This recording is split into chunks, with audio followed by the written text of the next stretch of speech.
Hello and welcome everyone to another Fantasy Premier League video. Today in this video I'm going to be continuing my club by club guide for the Premier League teams for this season's Premier League season.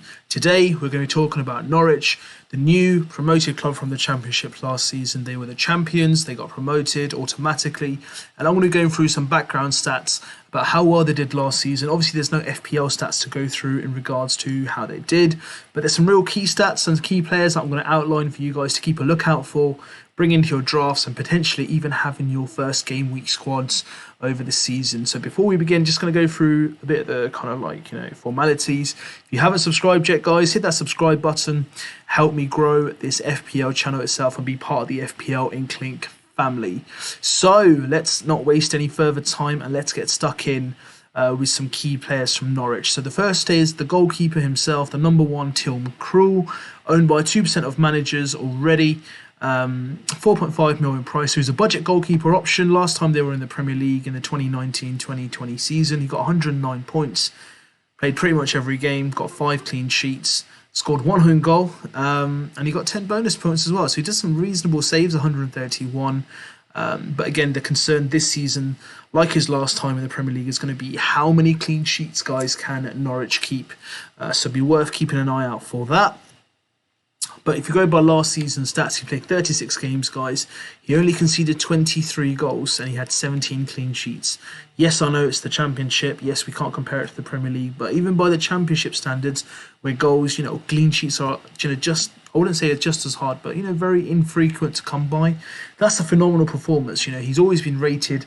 He came on, a couple of years ago for Van Gaal, who brought him on for especially penalties. So he's a good penalty stopper as well. So if he does get one against him, potentially we can get some saves there as well. Good shot stopper. Is he going to be in any of my drafts at 4.5 mil? Potentially not. I am favouring more towards Sanchez himself. But you know what? That's a nice little alternative there to give you a headache in terms of Tim Krul for Norwich. He will be playing pretty much, I reckon, as a number one keeper. Don't think any kind of concerns around his position in the squad. The second player I'm going to go through is the defender, Max Aaron. So he was there again last time. He got 66 points with 2 assists. Played pretty much every minute. And he had 3 bonus points in there as well. But what makes him different this season, he had 2 assists last season. And he was pretty much the kind of main... he only got 2 assists, but chances created, he was pretty much up there. And he was the most attacking sense player in terms of defenders from Norwich last season. It might change this season, but generally, he is kind of offensive. He likes to get forward. The problem is going to come with the clean sheets, but generally for 4.5 mil, he's already owned by 3.3% of managers. So people are looking into him. He might be a good differential. Are there better options for that price elsewhere? Of course. You've got Tarek Lamptey, you've got Fofana, Connor Cody, Ben White. Those are the players which, probably have a bit more high ownership. But from a differential aspect, if you're looking to go differential and you want someone from Norwich, then Max Aaron's in defence will not be a bad choice at all. The next player we'll go for is obviously Billy Gilmore. He didn't really get much time for Chelsea last season. He's on loan.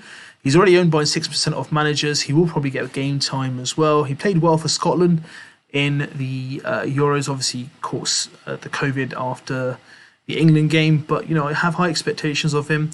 It's between him and Bissouma. Who would I rather play? I mean, it'd be worth seeing what he can bring to this Norwich squad. So, it might be a toss-up of a coin to see who goes and who plays where. But if we look at their fixtures, guys, in terms of defence, even goalkeeping as well, it doesn't look great for the first couple of games. They've got Liverpool at home, Man City away, Leicester at home, and Arsenal away. Now, that is a real tough start. But after that, it gets a bit easier for them to breathe till around game week 15, barring Chelsea away in game week 9.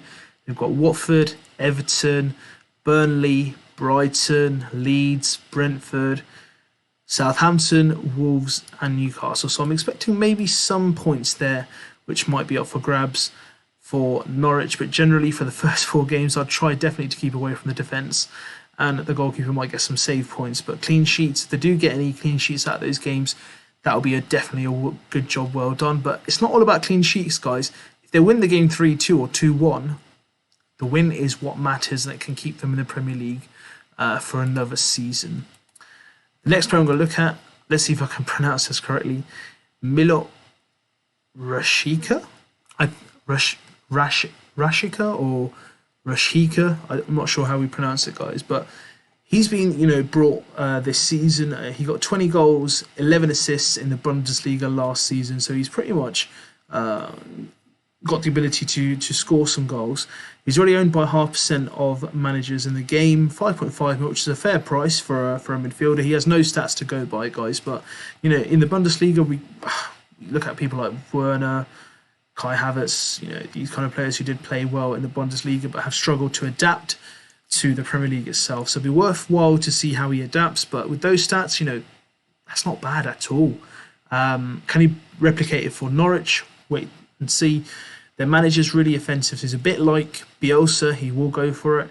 So if you're looking for like a differential option at 5.5 mil and you're going to go for someone cheap, then this player might be the player you're looking for.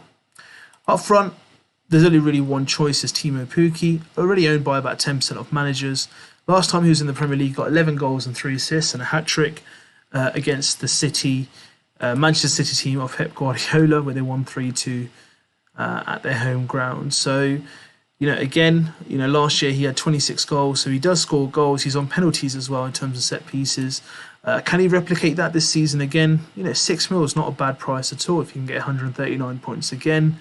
Pretty much will be nailed on to play most of the games itself. So, will people favour him over Tony? Toss of a coin. Let's see who they favour in regards to that. But that's the draft, guys, or that is the kind of draft of players that I'm looking at for Norwich itself. There's not really much to go by in terms of FPL stats. Let me know what your thoughts are. Are there any players that I've missed off from the list? I've only gone through a handful of players, but these are kind of like the overall kind of main kind of players that I'm looking at who might be selected by teams, can be looked at, and kind of had a good season last season. So if you like this video, guys, hit the like button. If you want to see more content, all you need to do is subscribe to my channel. Help me grow this channel. Hit that notifications bell icon to get the latest notifications for the content I do release. In addition, if you haven't joined the league for FPL, all you got to do is type in that code on the bottom left into FPL website, and you'll be part of the FPL Inklink kind of league in the game itself. If you want to contact me, leave me some comments, guys. Let me know what your thoughts are. Is there a player that I haven't discussed? Let me know. And in addition, contact me on any of my social media stated below as well. I hope you guys enjoyed this video. I'll be back with some more content. Till then, best of luck making your drafts and good luck with your team selection.